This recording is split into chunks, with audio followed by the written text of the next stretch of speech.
La grâce, la miséricorde et la paix nous sont données de la part de Dieu le Père et de la part de Jésus-Christ, le Fils du Père, dans la communion du Saint-Esprit. Amen. Chers frères et sœurs, nous avons tellement de mal à faire silence en nous-mêmes. Nous remplissons notre temps comme une armoire comble. Nous entassons nos années sans toujours goûter la beauté du présent. Et puis, voici le culte.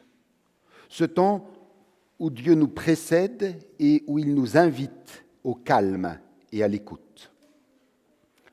C'est vrai que dans la vie de tous les jours, nous allons de travaux en divertissement, nous courons éperdument après l'on ne sait quelle réussite et quel but. Et puis, voici le culte où la parole de Dieu ouvre chaque fois à nouveau un espace dans nos vies. Un espace pour accueillir, pour aimer, pour recevoir et pour donner.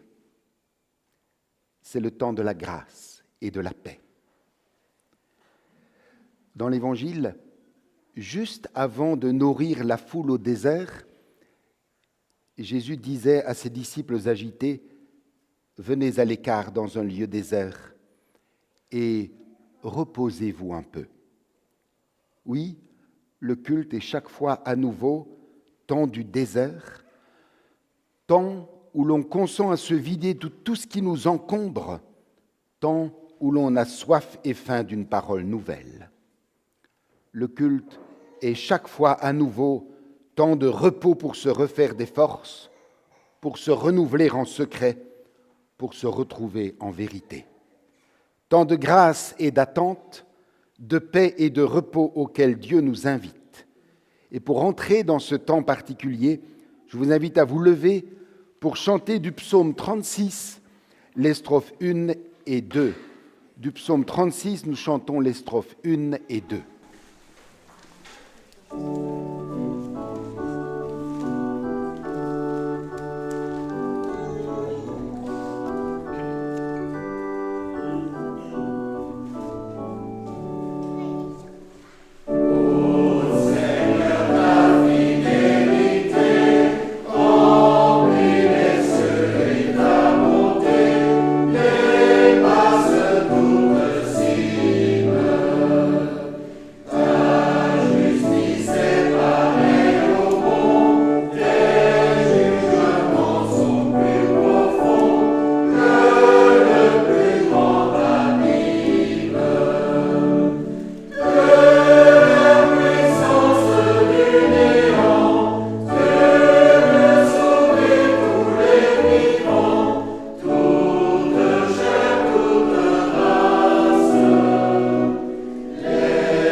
Notre Père nous invite à le suivre.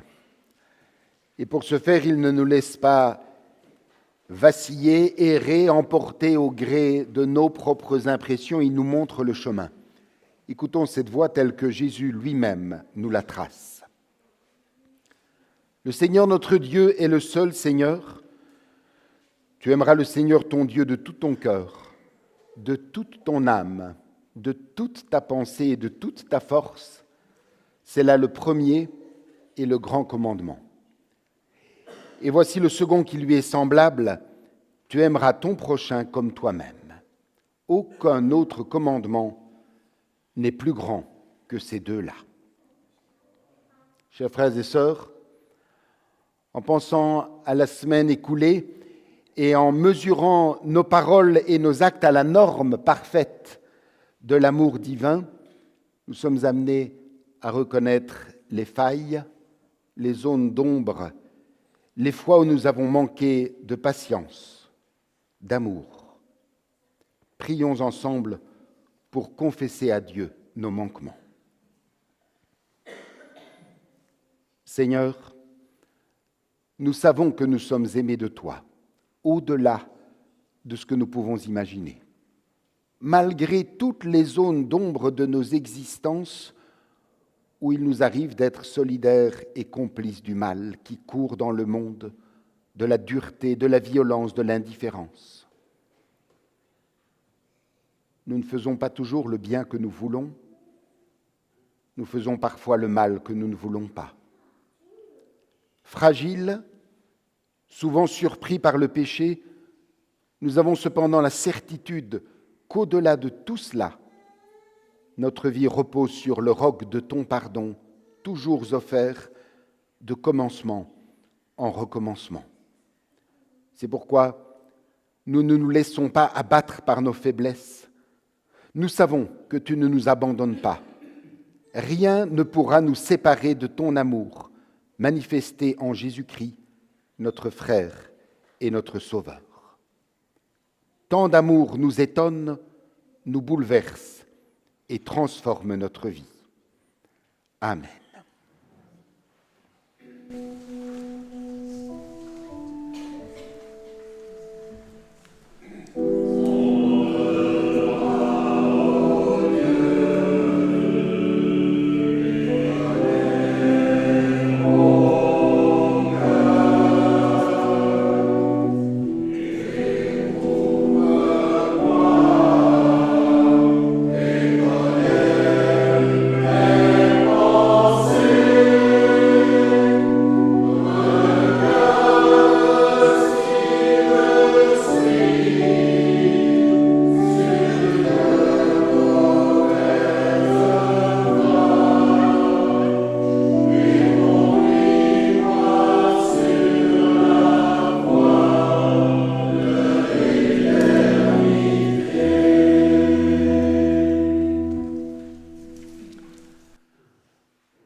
Un archéologue découvre une toute vieille pièce de monnaie, un peu comme celle-ci, plus vieille encore. Et celle que lui découvre, elle est totalement recouverte de terre, elle est oxydée, rongée par l'humidité, abîmée par le temps, ce qui fait qu'elle n'a plus du tout de relief, ni de figure déchiffrable. Doucement, avec infiniment de précaution, l'archéologue la brosse avec un pinceau, la nettoie, la polit, répare l'usure du temps et, miracle, apparaît sur la pièce de monnaie l'effigie du roi au nom de qui elle avait été frappée. Il en est de même dans nos vies. Nous pouvons nous aussi nous sentir fatigués, abîmés, défigurés. Mais Christ, le grand archéologue, nous donne son pardon comme révélateur. Christ fait briller en nous l'image de Dieu qui avait été cachée par le péché. Sa miséricorde restaure ce qui en nous était brisé. Sa grâce renouvelle en nous ce qui est abîmé. Son pardon guérit en nous ce qui est souillé. Levons-nous pour recevoir ce pardon de Dieu.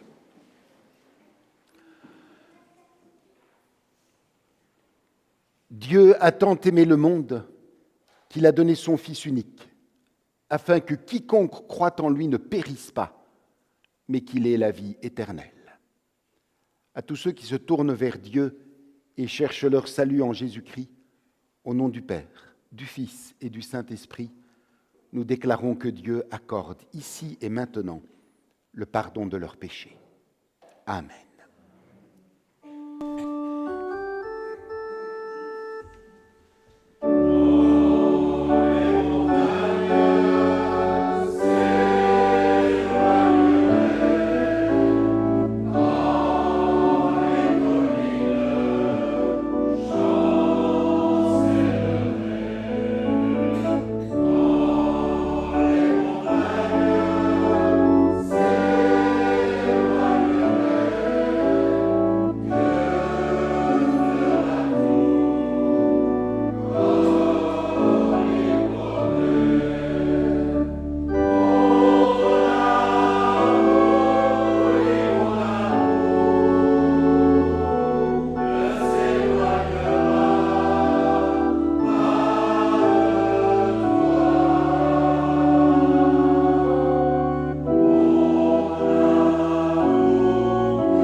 Fortifiés par le pardon reçu, affirmons ensemble la foi qui nous unit et nous soutient, cette foi en celui qui renouvelle nos vies et nous appelle à marcher selon sa volonté.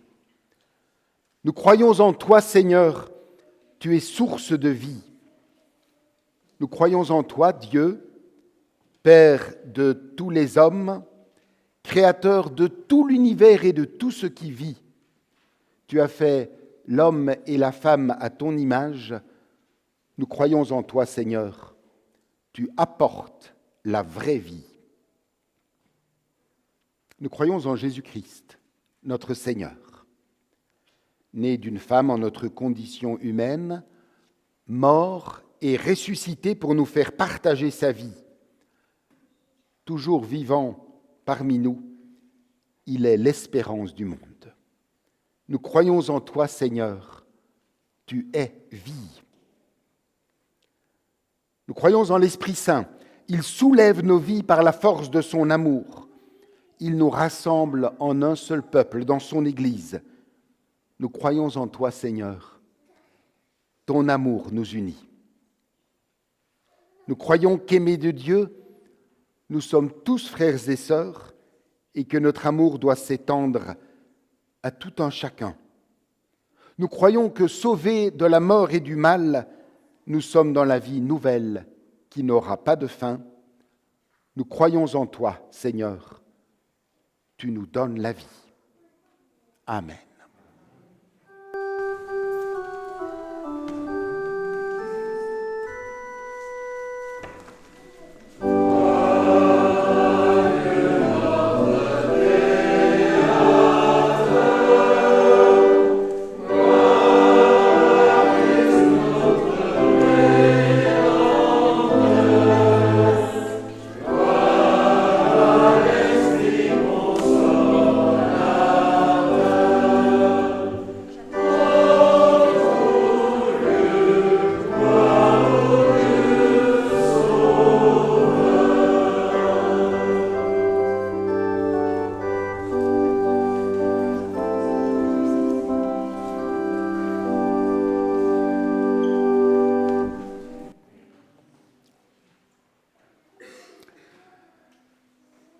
Avant d'écouter la lecture des textes de ce matin, prions pour demander à Dieu qu'il nous éclaire par son esprit afin que nous comprenions ce qu'il a à nous dire.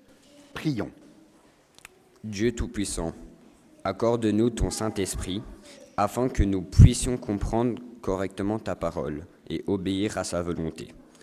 Ouvre nos cœurs pour que nous t'aimions et que nous mettions en pratique ce que tu nous donnes par elle. Libère-nous de toute distraction pour que nous soyons attentifs, ainsi de tout égoïsme et orgueil, afin de recevoir les promesses de ta grâce. Par Jésus-Christ, notre Seigneur. Amen. Amen. Nous écouterons d'abord du livre de Job, une série de versets choisis au chapitre 28, Job chapitre 28, à partir du verset 1er. Oui, il existe un lieu pour trouver l'argent, un endroit où purifier l'or. Le fer est tiré du sol et la pierre fondue devient du cuivre. Sous terre, le mineur met un terme à l'obscurité jusqu'à l'extrême limite. Il fouille la pierre foncée et sombre. Mais la sagesse, où se trouve-t-elle ? Où demeure l'intelligence ? L'humain n'en connaît pas le prix. Elle est introuvable au pays des vivants. L'abîme affirme, elle n'est pas en moi. L'océan primordial dit, elle n'est pas chez moi. Pour elle, ce n'est pas de l'or qu'il faut donner. Pour payer son prix, ce n'est pas de l'argent. Mais la sagesse, d'où vient-elle ? Où demeure l'intelligence ? Elle se dissimule aux yeux de tout vivant, elle se cache aux oiseaux du ciel. Le séjour des morts et la mort elle-même déclarent « Oui, nous en avons entendu parler. C'est Dieu qui en comprend le chemin, lui, il connaît sa demeure. » Puis il a dit aux humains « Reconnaître l'autorité du Seigneur, c'est cela la sagesse. Éviter le mal, c'est cela l'intelligence. » Nous écouterons ensuite de la seconde épître de Pierre au chapitre 1er, les versets 3 à 9. 2 Pierre 1 à partir du verset 3. Par sa puissance divine, le Seigneur nous a fait don de tout ce qui permet de vivre dans l'attachement à Dieu. Il nous a fait connaître celui qui nous a appelés par sa propre gloire et sa propre grandeur. Ainsi, il nous a accordé les biens précieux et si importants qu'il avait promis, afin que grâce à eux, le dos tourné à la destruction que les mauvais désirs provoquent dans le monde, vous ayez part à la vie divine. Pour cette raison même, faites tous vos efforts pour enrichir votre foi d'une excellente conduite et votre excellente conduite de la connaissance de Dieu. À votre connaissance de Dieu, ajoutez la maîtrise de soi. À votre maîtrise de soi, la persévérance. Et à votre persévérance, ajoutez l'attachement à Dieu. Enfin, à votre attachement à Dieu, ajoutez l'affection fraternelle, et à votre affection fraternelle, l'amour. En effet, si vous avez ces qualités et si vous les développez, elles vous pousseront à agir et vous feront progresser dans la connaissance de votre Seigneur Jésus-Christ. Mais la personne qui ne les possède pas a la vue si courte qu'elle en devient aveugle. Elle oublie qu'elle a été purifiée de ses péchés d'autrefois.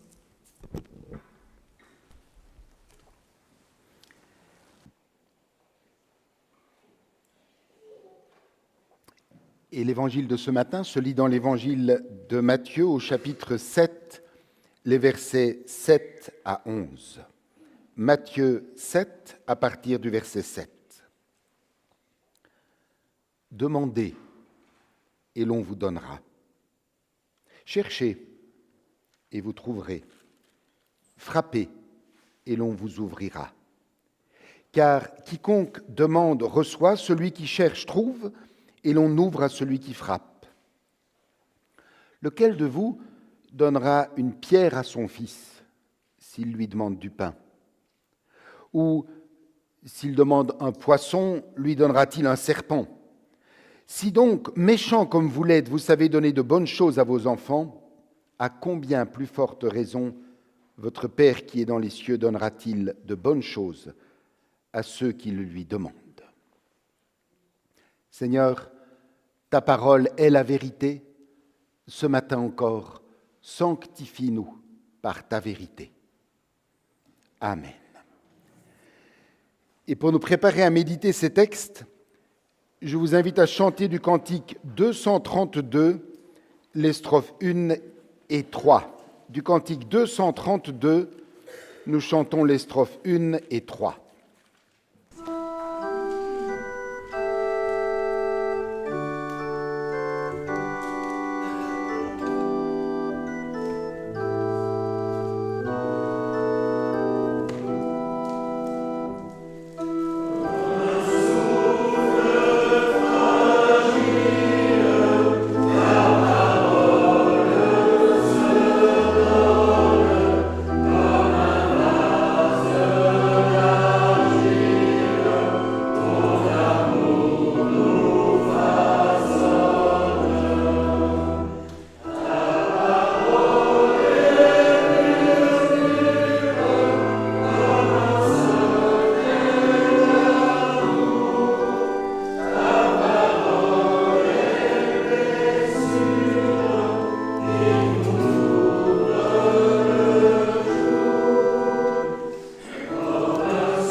Frères et sœurs, après ce chant, après la lecture des textes d'aujourd'hui, je vous invite, comme d'habitude, à 1 minute de silence. Dans cette minute de prière personnelle et silencieuse, faisons une place pour notre Seigneur.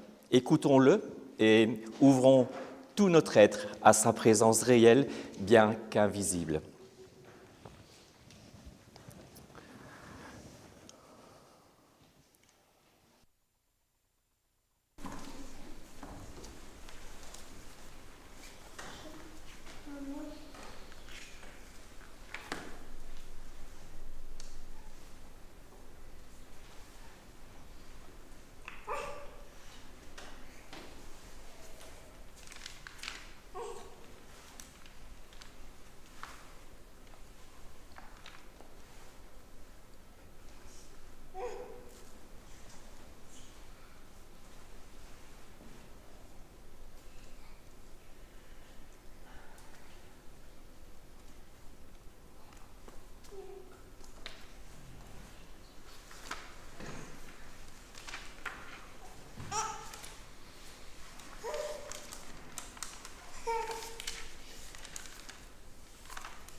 Seigneur, tu connais nos cœurs, nos vies, nos soucis, nos joies et nos peines. Dans le secret de notre cœur, nous y avons fait une place afin que tu viennes la remplir. Même si les mots nous manquent, selon le psaume, tu nous dis que notre cœur dit de ta part, « Je te cherche, Seigneur ».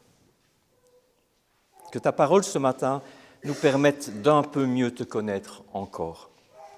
Amen. Demandez et vous recevrez. Cherchez et vous trouverez. Frappez et l'on vous ouvrira. Frères et sœurs, cette parole de Jésus dans l'Évangile selon Matthieu se trouve juste après les béatitudes. Ce sont toutes ces paroles qui commencent, vous vous rappelez, « Heureux celui ou celle qui ». Et puis ensuite, il y a la demande des disciples. « Apprends-nous à prier, Seigneur ». Et Jésus va nous donner par là même cette prière du Notre Père. Nous y reviendrons car c'est un verset qui, je l'espère, ce verset va nous accompagner tout au long de cette semaine. Mais auparavant, les deux premiers textes, le premier dans le livre de Job, que nous avons lu, quelques extraits, et le deuxième dans la seconde épître de Pierre, ont un point commun. Et le point commun, c'est la sagesse. Le terme en grec ou le terme en hébreu ont plus ou moins les mêmes significations, et plusieurs significations en fait, telles que la connaissance, l'intelligence, la compréhension, sagesse aussi, ou une aptitude à faire des choses, ou encore une recherche particulière dans un but précis. Voilà les deux termes qu'on trouve soit dans le Premier Testament en hébreu, soit dans le Nouveau Testament en grec, qui ont ces significations-là, plusieurs, plurielles donc. Alors de quoi s'agit-il ? Qu'est-ce que cette sagesse finalement ? Je vous propose ce matin une réponse à 3 questions. Plutôt que vous donner une réponse, je vais vous poser 3 questions. On va se poser 3 questions et on va tenter d'y répondre.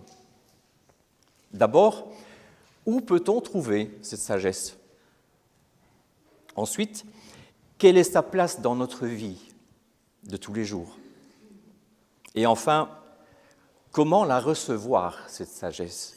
Car il s'agit de la recevoir, il ne s'agit pas de la prendre pour soi-même et par soi-même. Alors pour répondre à ces 3 questions, nous aurons besoin de ces 3 textes que nous avons lus aujourd'hui. Bien qu'ils ne soient pas les seuls dans la Bible, il y en a beaucoup d'autres. Alors pour la première question, d'où vient cette sagesse ? Penchons-nous d'abord sur le texte de Job. Pour situer notre texte, il est important je vais faire un petit résumé en quelques lignes. Mais ce livre de Job est assez long en fait. Et on en distingue 5 parties différentes. Et nous sommes ici à la fin de la 2e partie. Une partie où c'est Job qui parle. Il est seul. et il a tout perdu. Vraiment tout. Ses biens, ses enfants. Et après tout cela, il perd même la santé. Il attrape une maladie ressemblant à la lèpre. Alors il reçoit quand même la visite de 3 amis, entre guillemets, qui vont présupposer une chose. Si tu es dans cet état, Job, c'est que forcément, tu as fait quelque chose de mal. Or, le livre, justement, nous dit que Job est un homme intègre et un homme qui est fidèle à Dieu. Et puis, c'est après, alors, ces 3 visites, que Job va prendre la parole et va faire ce discours sur la sagesse que nous venons de lire.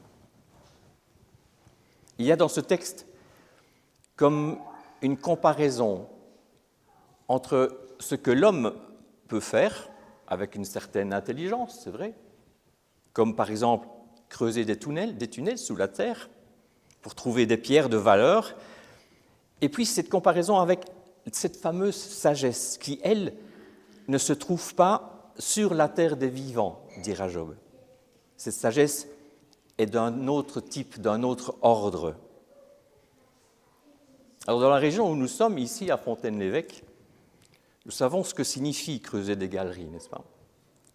Creuser des puits. Le paysage est d'ailleurs marqué par cette recherche du charbon avec ses terrils, ses puits. À l'époque de Job, quand il écrit, il s'agissait en fait de mines qui étaient à ciel ouvert, dans lesquelles les mineurs étaient suspendus par des cordes pour trouver des pierres de valeur. C'est pour ça qu'on dit aussi dans un de ces versets qu'en fait leurs pieds ne touchent pas le sol. C'est pour cette raison-là. Ce ne sont pas les mêmes puits que les charbonnages d'aujourd'hui. Alors vous me direz que le charbon n'est pas une pierre précieuse. Mais je vais vous inviter à imaginer le contraire, en 2 points particuliers. Tout d'abord, l'extraction du charbon et l'industrie minière de notre Wallonie a fortement contribué à sa richesse pendant des décennies. Mais comme toute activité humaine, elle a aussi ses défauts.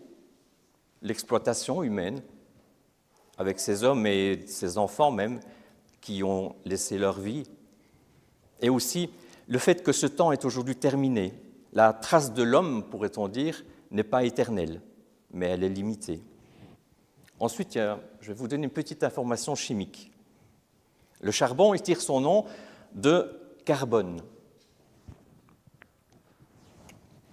dont il est le principal composant, en fait. Et le carbone, dans son état le plus pur, se trouve sous la forme d'un diamant. Mais bon, je ne connais personne qui se chauffe au diamant, ni personne qui porte une bague avec un morceau de charbon serti. Tout cela pour dire que si cette région a une longue expérience dans le forage de puits et de galeries charbonnières, ce n'est pas pour autant que la sagesse y a été trouvée. Car comme Job le dit, celui-ci n'est pas à chercher sur la terre des vivants, mais elle se trouve en Dieu lui-même. Au verset 23 que nous avons lu, nous pouvons lire ceci. « Car c'est Dieu seul qui sait le chemin qu'elle emprunte. Oui, il en connaît la demeure. » Puis il a dit à l'homme, au verset 28, « La crainte du Seigneur, voilà la vraie sagesse. Se détourner du mal, voilà l'intelligence. » Verset facile à retenir puisque c'est Job 28, verset 28. Où l'a trouvée cette sagesse? C'était notre première question. Bien, c'est donc en Dieu. Et comment commencer à chercher cette sagesse? Eh bien, c'est en vivant dans la crainte du Seigneur. Mais attention, frères et sœurs, les termes qui ont été lus tout à l'heure n'étaient pas crainte du Seigneur, et il ne s'agit pas de la peur du Seigneur. Ce n'est pas ça que ça veut dire, la crainte. Non, il ne s'agit pas d'entrer dans une relation de peur, mais dans une relation d'amour profond. Et le terme important, c'est respectueux. C'est être respectueux de Dieu dans notre relation avec lui. Et cela va aussi avec une grande humilité. Oui, Dieu est le tout autre. Ses pensées ne sont pas nos pensées. Son amour est agapé, pour prendre le terme grec, qui signifie l'amour de Dieu. C'est un amour inconditionnel. cet amour est inconditionnel. L'amour de Dieu envers nous est parfait et éternel. Alors, c'est conscient de cet amour que nous sommes poussés à le rechercher, justement, à le connaître et à l'aimer en retour. Et je dis en retour parce que c'est bien lui qui nous a aimés en premier. L'aimer en retour de tout notre cœur, de toute notre âme et de toute notre pensée. Retenons donc que la sagesse naît de l'amour respectueux de Dieu et avec humilité. Nous ne pouvons pas l'acquérir par de l'or, nous avons lu ça tout à l'heure, en payant, car elle n'a pas de prix. Cette sagesse, c'est un cadeau pour celui ou celle qui la désire de tout cœur. Ça, c'était pour la première question. Où la trouver ? La seconde question, qui est aussi très importante, c'est quelle est sa place dans notre vie ? Alors, sur cette question, l'épître de Pierre peut nous éclairer. Car Dieu nous a donné tout ce qu'il faut pour vivre dans la piété, en nous faisant connaître celui qui, etc. Nous sommes d'abord, en fait, bénéficiaires de ce don de sa grâce, de son amour en Jésus-Christ. La place de la sagesse, ou connaissance, on peut traduire par connaissance également, se trouve au milieu de ces versets 5 à 7. Et donc, comme c'est au milieu, c'est au verset 6 ou 6 principalement qu'on va retrouver ce terme. Si nous prenons ces 3 versets à l'envers, on va commencer par le 7 à l'envers, le 6 et puis le 5, nous découvrons tout le plan d'amour de Dieu dans ces 3 versets. Plan d'amour de Dieu envers nous. À l'envers, donc, le texte commence, ou se termine, si vous préférez, enfin, vous avez compris ce que je veux dire, il commence par l'amour. Et cet amour agapé dont on a déjà parlé, l'amour de Dieu. L'amour de Dieu envers nous. Et cet amour nous pousse à aimer notre prochain.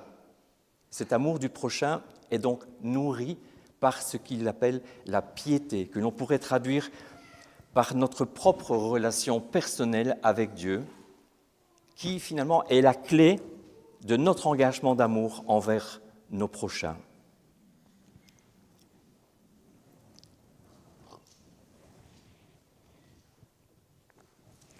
Notre prochain est la première personne rencontrée dans la rue en sortant de chez nous, mais aussi notre mari, notre épouse, nos enfants au réveil.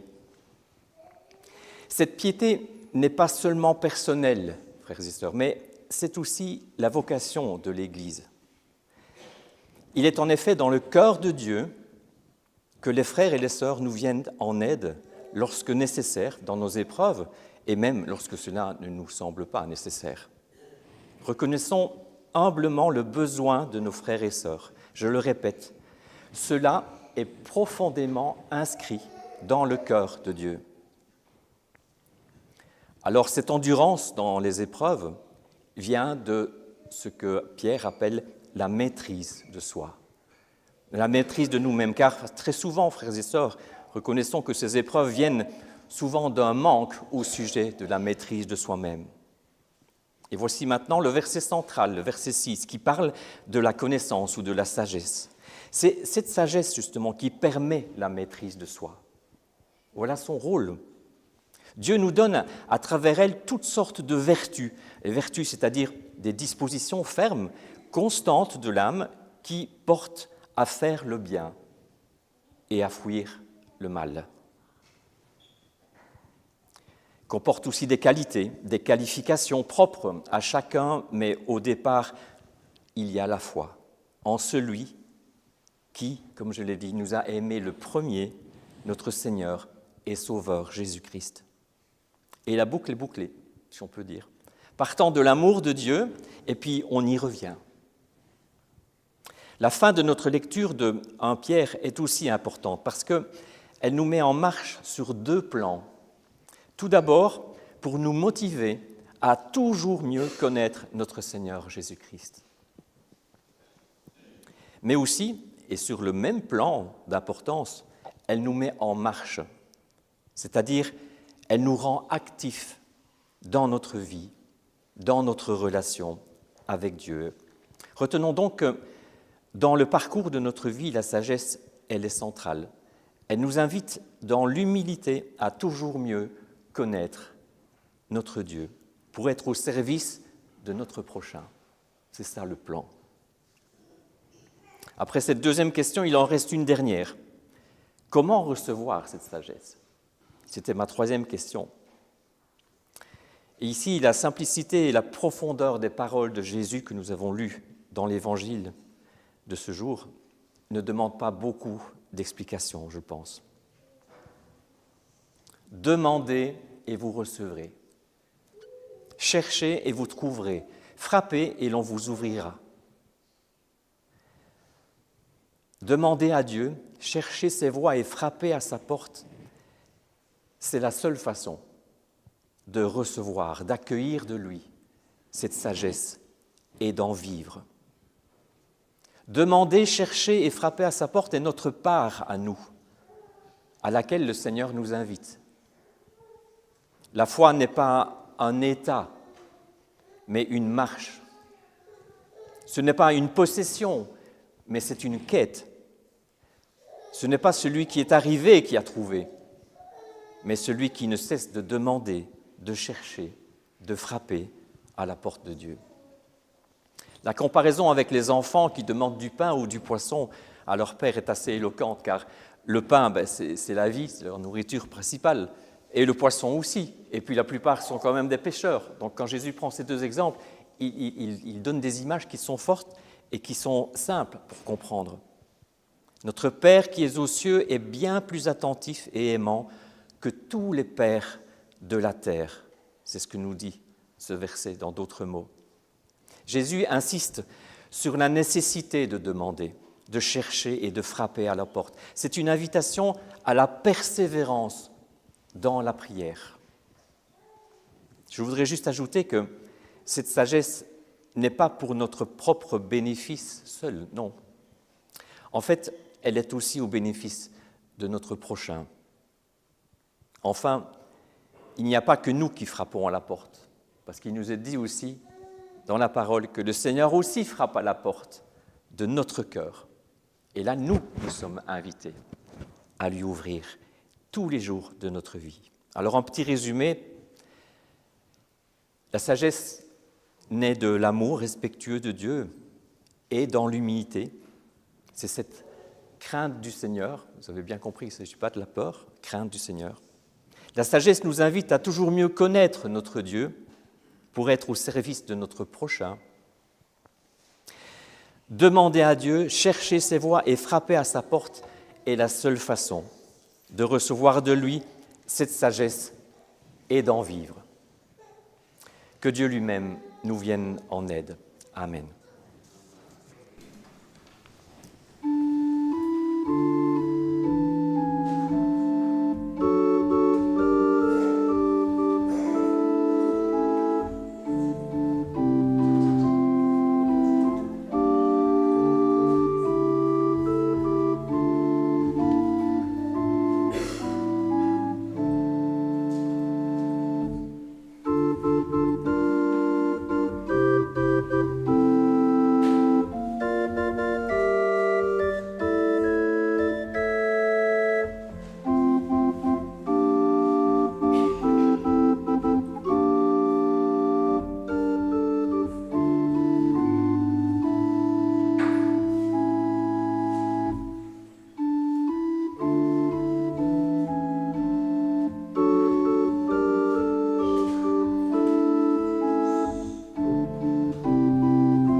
Des annonces.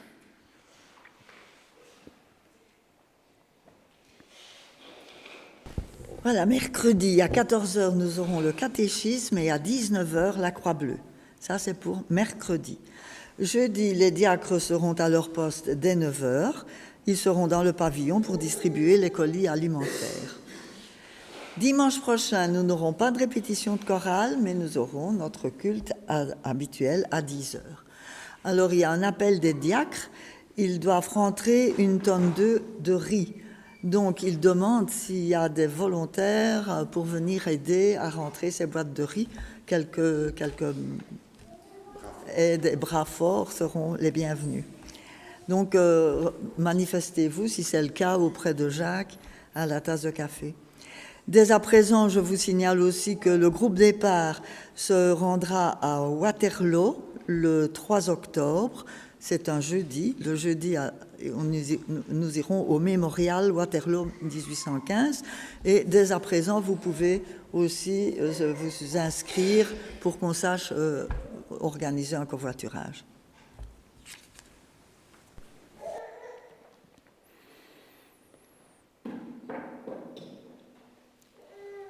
Au moment où notre offrande sera recueillie, souvenons-nous de cette parole du Seigneur. Il y a plus de bonheur à donner qu'à recevoir.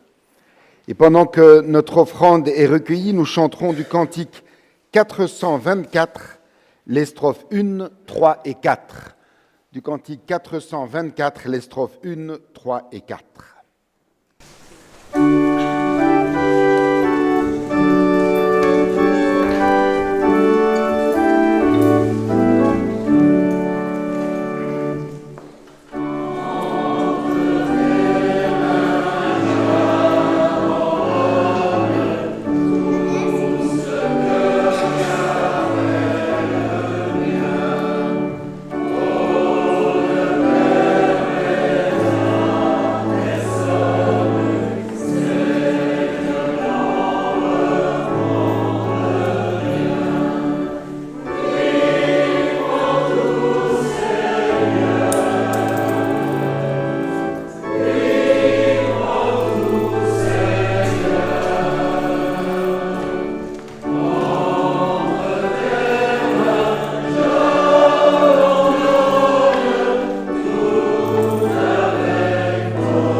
Unissons-nous dans la prière d'intercession. Nous te prions, Seigneur, pour tous ceux qui marchent sur les chemins de la vie, que ceux qui courent apprennent à ralentir, à se reposer, que ceux qui marchent aient la force de continuer dans la durée, tout en prenant soin de ceux qu'ils croisent sur leur chemin. Nous te prions, Seigneur. Exauce-nous. Que ceux qui ne peuvent plus avancer soient relevés et remis en route par ta parole, et que même de leur immobilité, ils reçoivent de toi la grâce d'être capables d'accueil et d'ouverture. Nous te prions, Seigneur. Exauce-nous. Nous te prions pour les exilés et pour ceux qui sont trop bien installés. Donne aux uns un espace qui puisse devenir leur chez-soi et aux autres le souffle du grand large, le désir de la découverte. Nous te prions, Seigneur. Seigneur, exauce-nous. Donne-nous de trouver sur nos pas la diversité et de rechercher l'unité.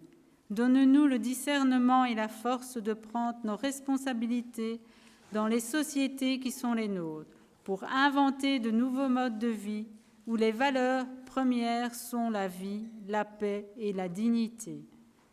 Nous te prions, Seigneur. Seigneur, guéris notre peur d'aller vers les autres.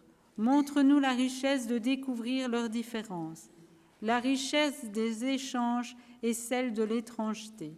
Et donne-nous d'être des témoins de ton amour et des chercheurs de ta volonté. Amen.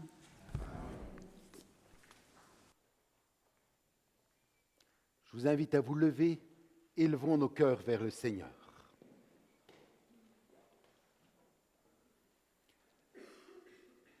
Viens, Seigneur ressuscité, sois notre hôte, ou plutôt, accepte que nous soyons tes hôtes, puisque ce repas est le tien. Tu es là, présent parmi nous, et ce pain et ce vin sont à toi. Nous allons faire maintenant comme tes disciples l'ont fait. Tu présideras toi-même la table, tu nous donneras ton pain et ton vin, et nous les recevrons de ta main. Nous allons recevoir le pain de vie comme au cours des siècles, tous les fidèles l'ont fait avant nous.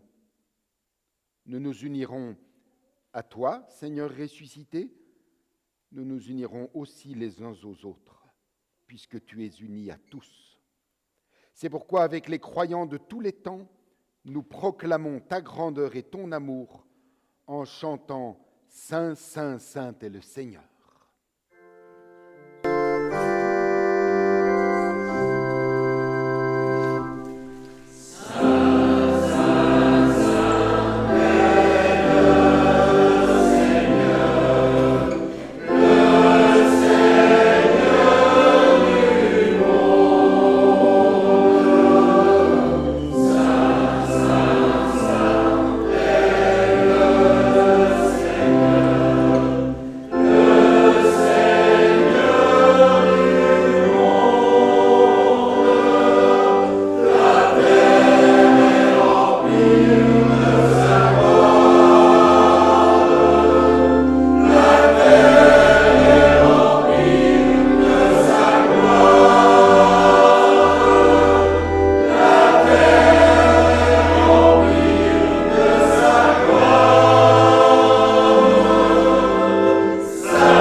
Écoutons comment notre Seigneur Jésus-Christ a institué ce repas que nous allons prendre ensemble.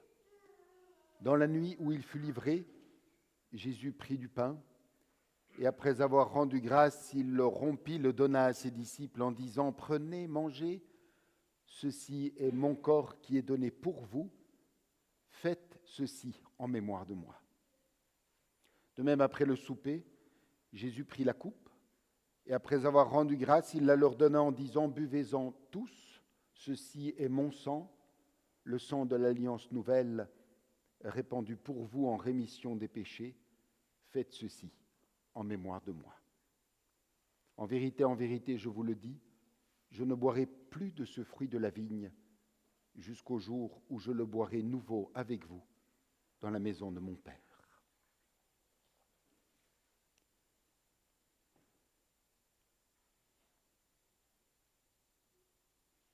Chers frères et sœurs, recueillons-nous dans la prière. Père, autour de cette table, nous faisons mémoire des paroles et des gestes de Jésus-Christ, de sa mort, de sa résurrection, et nous attendons son retour. Il n'y a ici qu'un peu de pain et un peu de vin.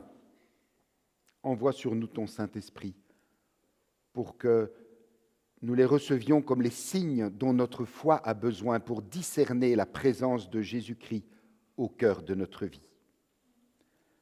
Nous sommes avides de posséder, de conquérir, de consommer, mais la vraie vie consiste à t'appartenir, à être vaincu par ton amour, à se déposséder pour mieux servir et pour mieux donner.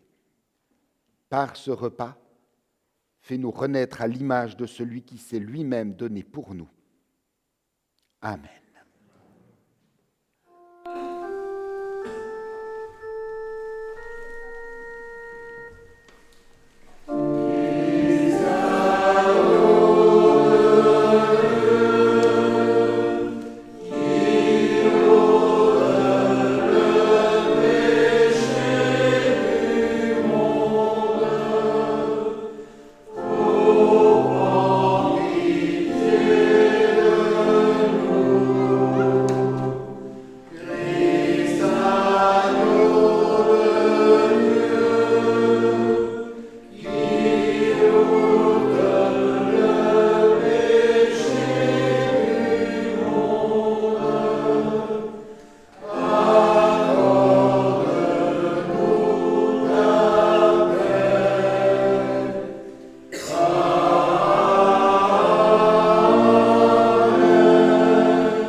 Le Seigneur dit, « Me voici, je me tiens à la porte et je frappe.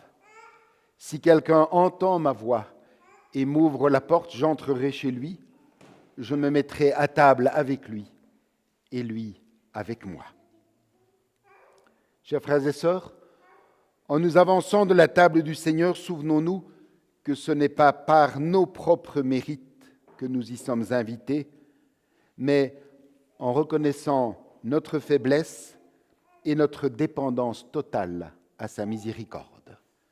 Venez, dit le Seigneur, car tout est prêt. Et j'invite ceux qui sont à la deuxième rangée à se mettre ici. La même chose là.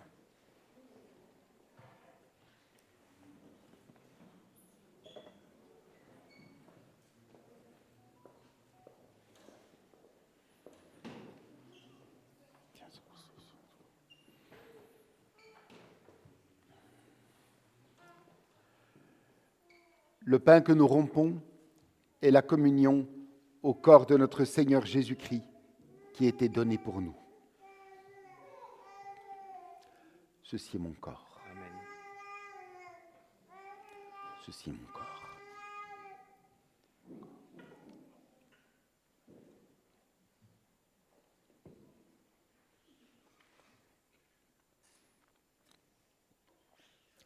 Lorsque nous recevons le pain, nous communions d'emblée, et lorsque nous recevons la coupe, nous la gardons en main pour pouvoir communier ensemble.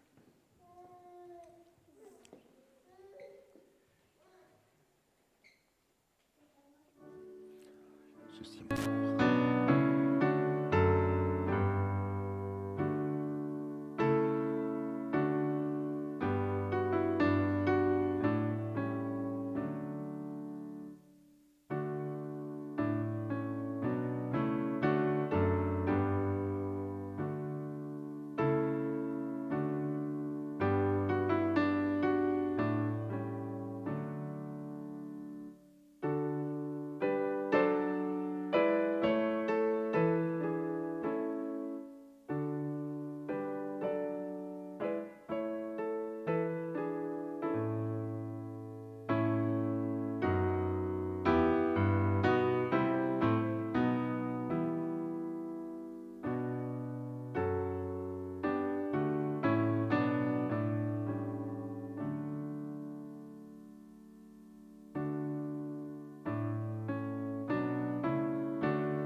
La coupe de la nouvelle alliance pour laquelle nous rendons grâce est la communion au sang de notre Seigneur Jésus-Christ qui a été versé pour nous.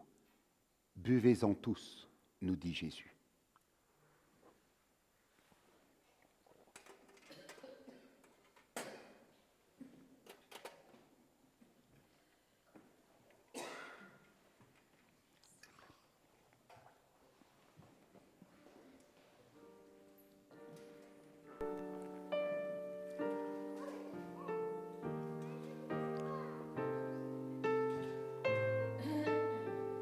Je bénirai l'Éternel en tout temps. Sa louange sera toujours sur ma bouche. Que mon âme se glorifie en l'Éternel. J'ai cherché l'Éternel et il m'a répondu. Il m'a délivré de toutes mes frayeurs. Quand on tourne vers lui les regards, on est rayonnant de joie et le visage ne se couvre pas de honte. Quand un malheureux crie, l'Éternel entend et il le sauve de toutes ses détresses. L'ange de l'Éternel campe autour de ceux qui le craignent et il les arrache au danger.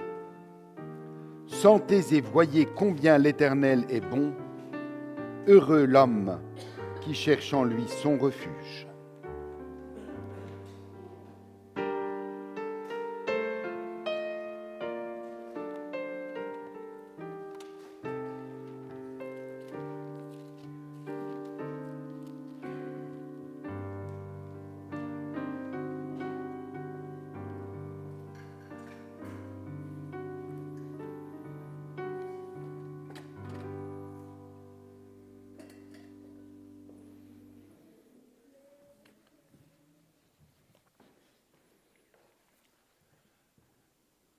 Père aimant, merci pour ce temps fort de communion que tu nous donnes d'avoir avec toi, qui vient nous redire ton amour et nous remplir de ta force. Merci aussi pour la communion que tu nous donnes de vivre les uns avec les autres. En ton Fils, nous savons et nous sentons que nous sommes d'authentiques frères et sœurs. Aide-nous, nous t'en prions, à vivre cette communion fraternelle toujours plus pleinement afin qu'elle puisse rayonner autour de nous la joie de t'appartenir. Ô notre Père, nous te remettons tous les jours de cette semaine qui s'ouvre. Donne-nous de pouvoir y vivre chaque moment, chaque chose, les grandes comme les petites, en nous souvenant que tu nous invites à les vivre avec sagesse. Père aimant, nous nous remettons entre tes mains, te demandant de nous bénir ainsi que tous ceux qui nous sont chers au près au loin. Dans le nom de ton Fils, avec qui nous disons d'une même voix, en nous donnant la main en signe d'unité, Notre Père qui es aux cieux, que ton nom soit sanctifié, que ton règne vienne, que ta volonté soit faite sur la terre comme au ciel. Donne-nous aujourd'hui notre pain de ce jour. Pardonne-nous nos offenses, comme nous pardonnons aussi à ceux qui nous ont offensés. Et ne nous soumets pas à la tentation, mais délivre-nous du mal, car c'est à toi qu'appartiennent le règne, la puissance et la gloire, au siècle des siècles. Amen. Allez confiants dans la paix du Seigneur.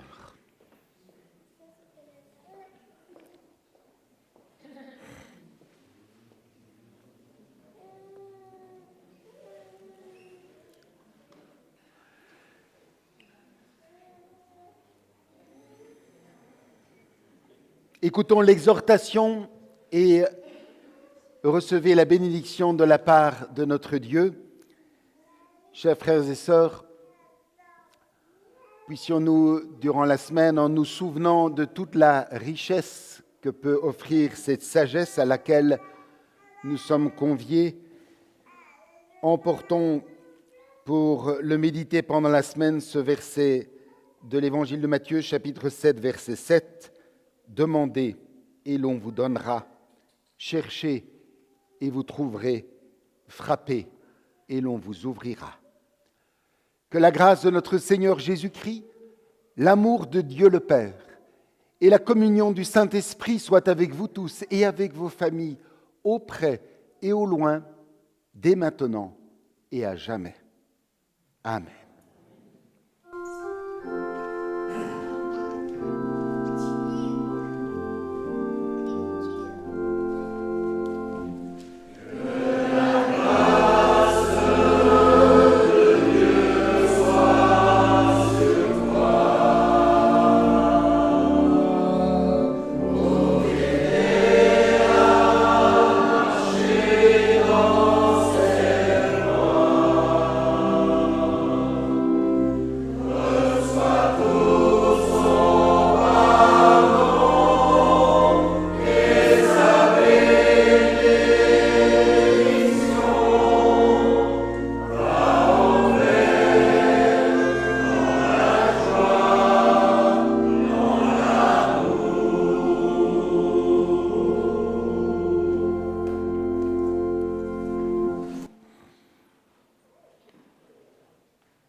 En notre nom à tous, je salue les frères et sœurs qui ont vécu ce culte avec nous à partir de chez eux. Nous vous souhaitons de vivre un dimanche et une semaine bénis. À bientôt. Et nous sommes